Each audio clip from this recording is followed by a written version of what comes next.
के तमाम जिलों से आए हुए मेरे आदिवासी भाई बहनों को 9 अगस्त विश्व आदिवासी दिवस की हार्दिक हार्दिक शुभकामनाएं, बहुत बहुत बधाई। साथियों, हम लोग 9 अगस्त विश्व आदिवासी दिवस को महज एक कार्यक्रम न मानकर हमारा अस्तित्व, हमारे अधिकार को जानने का प्रयास करें। मैं देख रहा हूं बहुत सारे मेरे भाई बहन मैदान में इधर उधर घूम रहे हैं, लेकिन आपकी जो ये मेहनत है, आप लोगों ने जो ये काम किया है, उसके लिए मैं आपको खूब खूब धन्यवाद देना चाहूँगा। क्योंकि महाराष्ट्र के इस क्षेत्र में जहाँ हम ये प्रयास करते हैं कि आदिवासी भाई जागे और हमारे हक और अधिकार की बात करें, हम लोग बिल प्रदेश की बात क्यों करते हैं?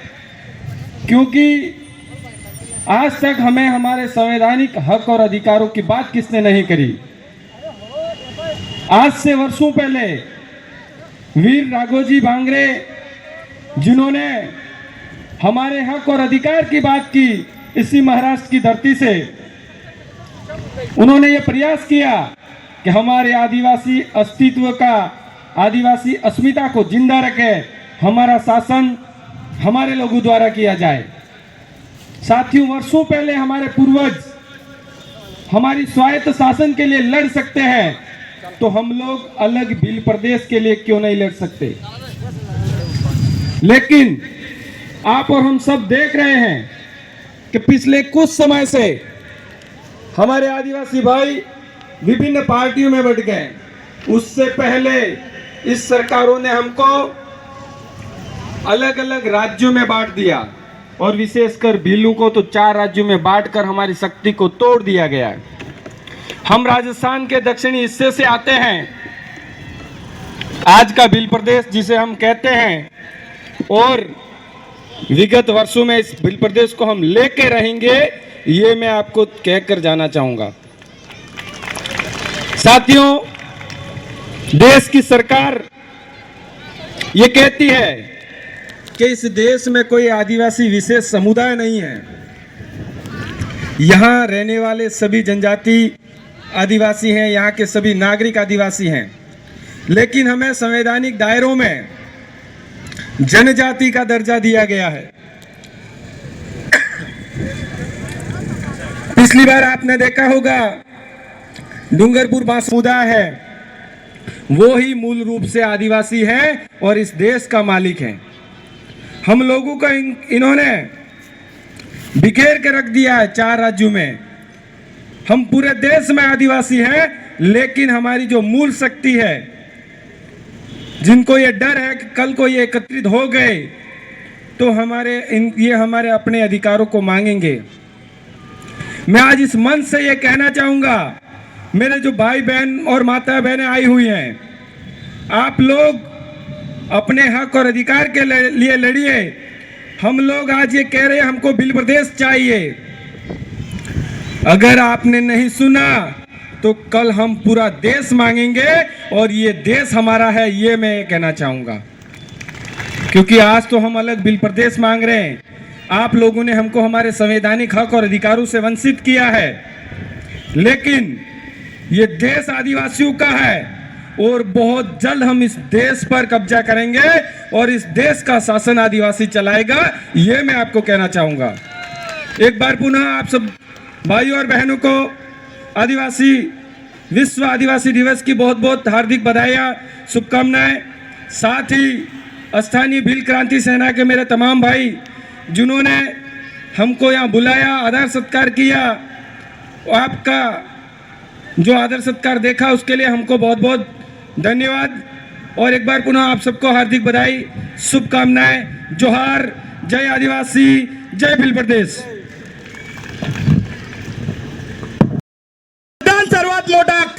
मतदान सर्वात मोठा हक्क आहे। हे जे एक बोट आहे ना, आपल्या पुरे शरीराची किंमत करतं, त्याची किंमत आपण केव्हा केली पाहिजे? जेव्हा आपण मतदान करतो तेव्हा केली पाहिजे। मतदान त्या माणसाला द्या की अरे तो आपल्यासाठी केव्हा पण उभा राहील, अहो रात्री उभा राहील.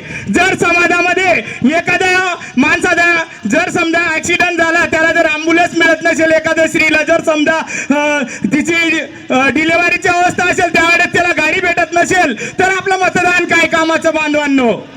म्हणून समाजाला सांगतो की समाजाने एकजूट झालं पाहिजे, जागृत झाले पाहिजे.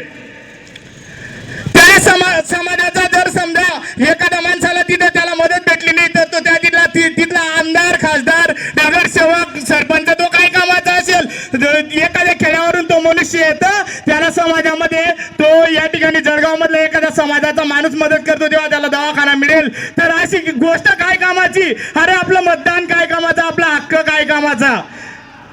एकच गोष्ट तुम्हाला सांगतो मित्रांनो, एका ठिकाणी आपल्या भारतामध्ये जेव्हा मोठ्या बिल्डिंगला आग लागलेली असते आणि त्या बिल्डिंगला आग लागलेली असताना कोणीही मालवत नव्हतं आणि पाणी टाकायला कोणी तयार नव्हतं. चिमणी त्या ठिकाणी जाते आणि आपल्या चोचीमधून हौदामधून पाणी घेऊन जाते आणि ती त्या बिल्डिंगवर टाकते आणि मग त्यावेळेस एक कावडा बसलेला असतो, त्या चिमणीची अवस्था पाहतो आणि त्या चिमणीला सांगतो, त्या बिल्डिंगच्या पुढे तुझी अवस्था काय आहे, तुला कोणती बिल्डिंग मालवणार आहे का. तेव्हा ती चिमणी त्याला सांगते, अरे कावडे दादा, मला तू ते काय सांगतो, जेव्हा स्वतंत्र भारताचा इतिहास लिहिला जाईल ना, तेव्हा त्या इतिहासामध्ये माझं नाव कोरलं जाईल की त्या बिल्डिंगला चोचीवर पाणी टाकण्यासाठी चिमणीने मदत केली होती. हे काम आपल्या समाजाचं आहे, आपल्या समाजाने केलं पाहिजे. आणि अजून तुम्हाला एक गोष्ट सांगतो मित्रांनो, जेव्हा एक मेंढे चालणारा मेंढपाळ असतो आणि त्याच्याबरोबर एक वाघाचं पिलू येऊन जातं आणि वाघाचं पिलू त्या मेंढ्यांबरोबर चरायला लागतं, फिरायला लागतं आणि त्यालाही ते लक्षात येत नाही, परंतु काही दिवस ते असं मेंढरांबरोबर चरत राहतं. लोक पण त्याला मेंढर समजायला लागतात, परंतु तो मेंढर नसतो. एक वेळेस जेव्हा तो तलावावर पाणी पिण्यासाठी बकऱ्यांबरोबर आणि मेंढरांबरोबर जातो, त्यावेळेस तो त्या वाघाच्या लक्षात येतो आणि तो वाघ त्याला त्या ठिकाणी सांगतो, अरे तुझी प्रतिमा बघ पाण्यामध्ये, तू कोण आहे, तू मेंढरांबरोबर काय करतोय. त्याने डायरेक्ट सांगून दिलं, अरे डरकारी मार तू वाघ आहे, तू शेर का बच्चा आहे, डरकारी मार तू वाघ आहे, तू शेर का बच्चा आहे. ही आपली औलाद आहे मित्रांनो. जय आदिवासी, धन्यवाद.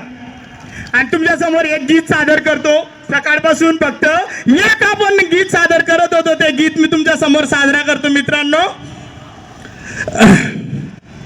आज क्रांती दिवस आहे, आज क्रांती दिवस आहे. ही क्रांती आपण लावली पाहिजे. अरे माझ्या समाजाने महाभारतामध्ये क्रांती लावली, माझ्या समाजाने रामायणामध्ये क्रांती लावली, माझ्या समाजाने 1857च्या खांद्याच्या उठावामध्ये क्रांती लावली. हा समाज माझा.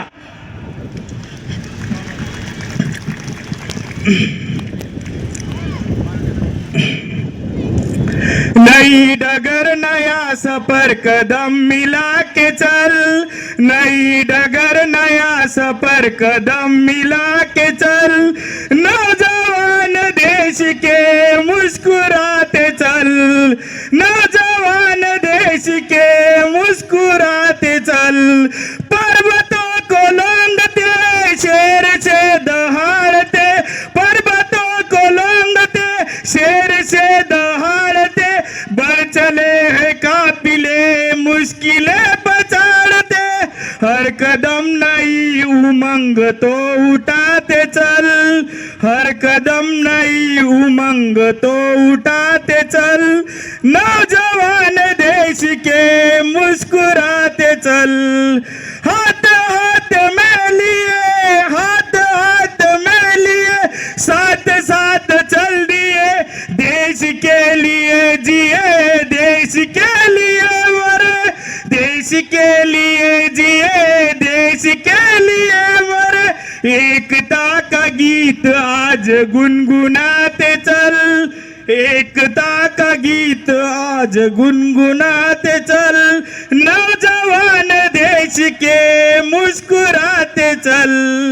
समाज के लिए तुझ जिंदगी में जगाया कर, नौजवान देश के मुस्कुराते चल. जय आदिवासी मित्रांनो.